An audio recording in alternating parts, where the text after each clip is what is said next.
నా పేరు శరణ్య. నేను ఈశ్వర్ సాయిలో కో క్యారెక్టర్ ఈశ్వర్ సాయి వైఫ్ని. బేసిక్గా నా హస్బెండ్ నార్మల్గా అయితే మాత్రం మా రిలేషన్ 7 years బట్టి ఎప్పుడు ఎలాంటి డిస్టర్బెన్స్ అయితే లేదు. ట్రూత్గా చెప్పాలంటే నా హస్బెండ్ నేను ఈ 7 సంవత్సరాలు ఒక్కసారి కూడా నేను ఎప్పుడు ఇలాంటి పొరపాట్లు ఎప్పుడు చూడలేదు. టెక్స్టులు మెసేజ్లు నా దగ్గర ప్రూఫ్లు ఉన్నాయి.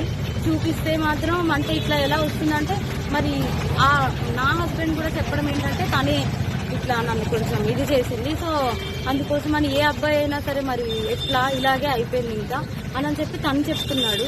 మరి ఆ అమ్మాయి ఏమంటుందంటే నాతో కూడా చాలా మంచిగా మాట్లాడేది. సో నేను లాస్ట్ టైం సూసైడ్ చేసుకోవడానికి వెళ్ళాను అనమాట. ఇట్లా ఈ అమ్మాయి విషయంలోనే కొంచెం నాకేదో కొంచెం నెగిటివ్ వైబ్ వచ్చి సో నేను బయటికి అంటే నేను సూసైడ్ చేసుకోవడం వరకు వెళ్ళిపోయాను. నాకు బాబు ఉన్నాడు, బాబుని తీసుకొని సూసైడ్ చేసుకోవడానికి వరకు వెళ్ళిపోతే ఆ అమ్మాయి నా కోసం ఫుల్గా అంటే ఎక్కడ ఇది బాగా స్ప్రెడ్ అయిపోతుందా ఏంటనుకుందో ఏమో తెలియదు కానీ కంటిన్యూగా నన్ను ఫాలోఅప్ చేస్తూ ఎక్కడున్నావు ఏమైంది నాకు అప్పుడు కూడా ఏం డౌట్ రాలేదు. తర్వాత చూస్తే మెసేజ్లు ఇవి అవి అన్నీ చూస్తే ఇలా రావాలి మీ అన్న రావాలి. మెయిన్ వాళ్ళిద్దరికి కలిపి ఒక ఆయన ఉన్నాడు, ఆయన రిత్విక్ అని చెప్పి వాళ్ళిద్దరు మీడియేటర్, అబ్బాయి పర్సనల్ అసిస్టెంట్ ఇద్దరికి. సో అసలు ఆ అబ్బాయి ఫోన్లో ఎన్ని టెక్స్టులు ఇవన్నీ బ్యాకప్ చేసి చూస్తే అసలు చాలా ఇదిగా ఉంది. సో నేనైతే మాత్రం కోరుకునేది ఏంటంటే నా హస్బెండ్ అయితే తప్పైపోయింది, నాకు ఒక ఛాన్స్ అయితే ఇవ్వు అని చెప్పి ఆయన చెప్తున్నారు. కానీ ఆ అమ్మాయి నుండి ఎప్పుడు నేనేం ఫేస్ చేస్తానో తెలియదు.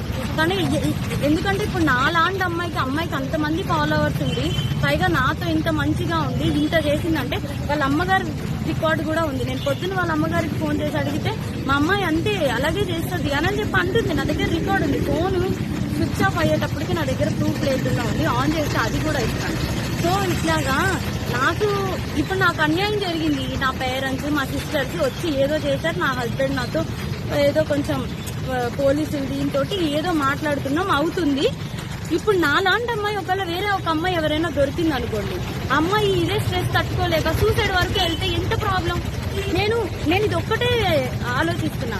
ఎవరైనా సూసైడ్ వరకు వెళ్ళారు అనుకోండి, అప్పుడు ఎంత ప్రాబ్లం ఉంటుంది. అమ్మాయికి తెలుసు నాకు బాబుని కొనేటప్పుడు నేను ఎంత డిస్టర్బ్ అయ్యాను, చాలా హెల్త్ ప్రాబ్లమ్స్ ఎలా వచ్చాయి అమ్మాయికి అన్నీ తెలుసు.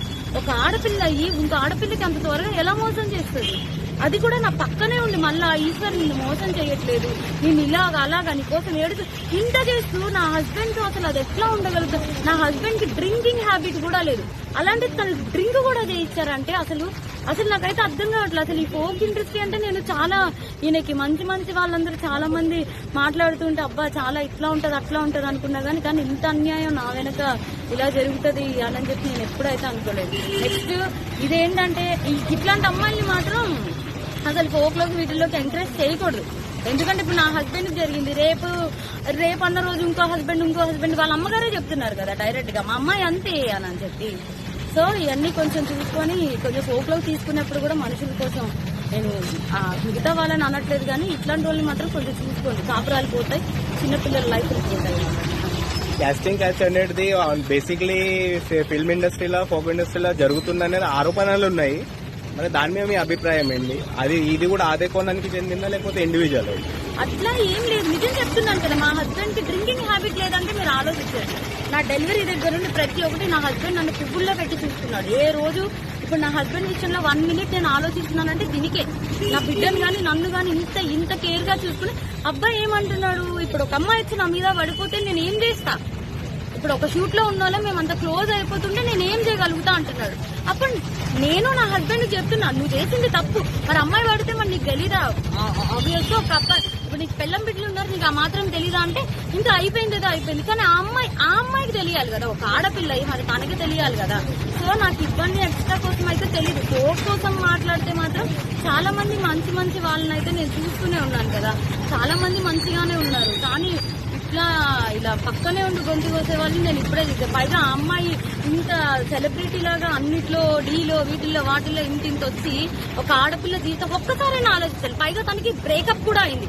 తను నాకు చెప్పుకొని కూడా బాధపడితే నేను అన్నాను, మీ బాయ్ ఫ్రెండ్ మీకు ఇట్లా చేసినప్పుడు మీరు ఎట్లా అయితే బాధపడ్డారో అట్లాగే కదా అని చెప్పి కూడా అన్నాను కూడా.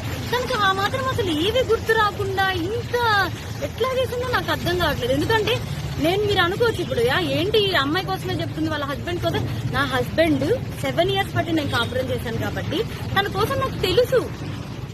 అది నేను చెప్పే తన కోసం నాకు తెలుసు, తను కూడా ఒకటే కదా అంటున్నాడు, మీద పడిపోతే నేను ఏం చేయగలుగుతాను అనే అంటున్నాడు. సో ఇదేం చెప్తున్నానంటే కొంచెం ఈ రోజుల్లో అమ్మాయిలతో కొంచెం జాగ్రత్తగా ఉండాలి, ఫ్రెండ్స్ అని చెప్పి కూడా నమ్మద్దు. ఈ పోకు వీటిల్లోకి అయితే మాత్రం పోకనే కాదు, దేంట్లో అయినా సరే పంపించే ముందు ఒకసారి ఆలోచించుకోండి అంతే.